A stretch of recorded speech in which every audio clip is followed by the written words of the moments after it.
We have more tonight on the shortage of anesthesiologists in this province and the impact that's having at many hospitals. The problem first came to light in Cranbrook, where the East Kootenay Hospital was accused of hiring, in desperation, an anesthesiologist who is not yet fully licensed. And then we learned that a number of unlicensed anesthesiologists are at work around the province. Today, the province's health critic went to Cranbrook to get a first-hand look at the problem, while the health minister downplayed it. This shortage isn't just within the smaller communities, as you're probably aware. It's also Cranbrook anesthesiologists met with the province's health critic today, pleading their case that without new recruits, their hospital is headed for trouble.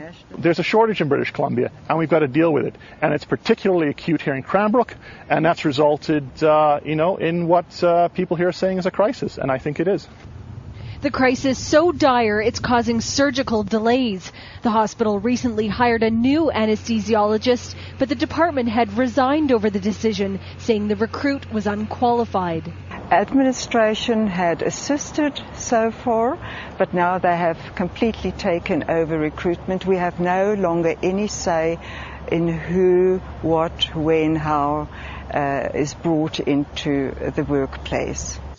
The concern isn't limited to Cranbrook. Since 2001, the province has recruited foreign doctors who aren't qualified to work here as anesthesiologists, but are given provisional licenses until they pass Canadian exams. Of the 17 who were brought in since 2008, 11 failed the tests, but 9 of those are still working. Cranbrook doctors say part of the problem is that locally trained anesthesiologists aren't given enough incentives to stay in town.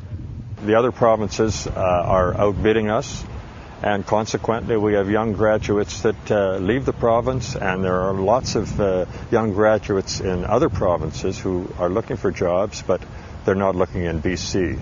BC's health minister responded to the complaints, accusing the anesthesiologists of playing politics. Let's be clear about what's going on here. The anesthesiologists are in contract negotiations. And that's what this is all about. And I am profoundly disappointed that as a way of trying to advance their position in those negotiations, they would suggest that patients are being put at risk. Because it's not true.